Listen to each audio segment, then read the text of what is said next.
Let's take an example of someone who has a fear of having a panic attack while flying.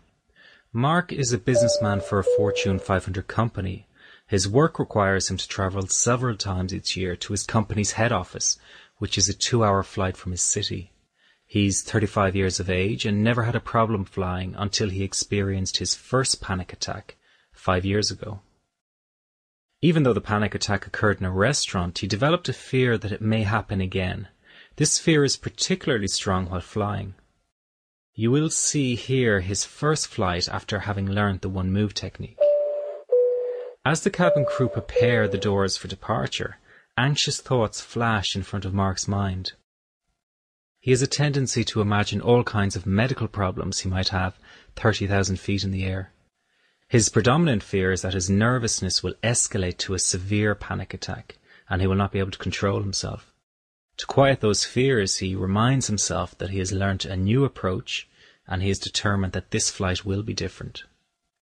This time, instead of nervously anticipating the worst, he turns his attention inwardly and tells his body that he is open and willing to embrace any bodily sensations that might manifest during the flight.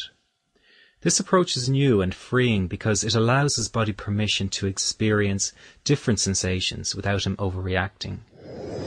He reminds himself that it is perfectly normal to feel excited in an airplane, so it's fine to feel heightened bodily sensations and to feel slightly nervous. As the plane lifts off, Mark feels a flash of panic through his stomach and chest.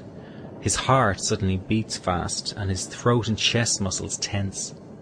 He interprets the signals as an impending panic attack. Normally around now he would focus his attention on getting a large whiskey to calm down.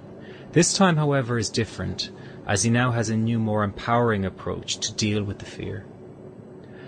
First of all, he taps 5 times under each eye. The exact point is directly in the middle of the bone under each eye.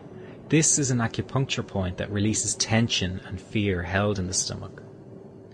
Then he crosses his arms with his palms holding either side of his chest. This is done to add warmth to the upper chest area and to help it relax easier. It is also a protective body stance that allows him to mentally feel more protected and in control of the situation. Now he is ready to implement his new psychological understanding of how to work through the anxiety he is feeling. He turns his attention to his body and says inwardly to himself, "Okay, I know we are in an airplane, but I am not going to be threatened or scared by these bodily sensations. I know they cannot harm me, and to prove that to myself, I demand that you give me more.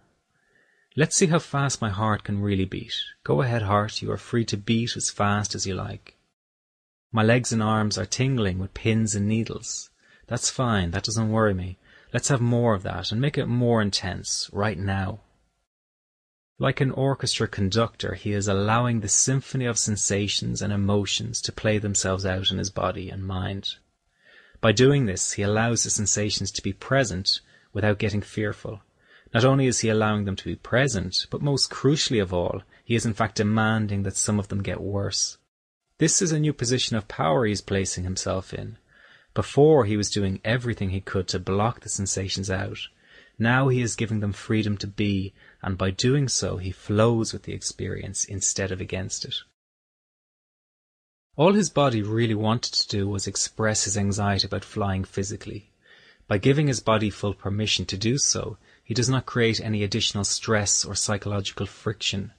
Within a few minutes, Mark's body is returning to normal, and he feels a sense of release. He has processed his fear without it escalating to a higher level and avoids a state of panic. This also makes him feel emotional, as he is processing the fear that has held him back in the past. He can now sit back and enjoy the rest of the flight.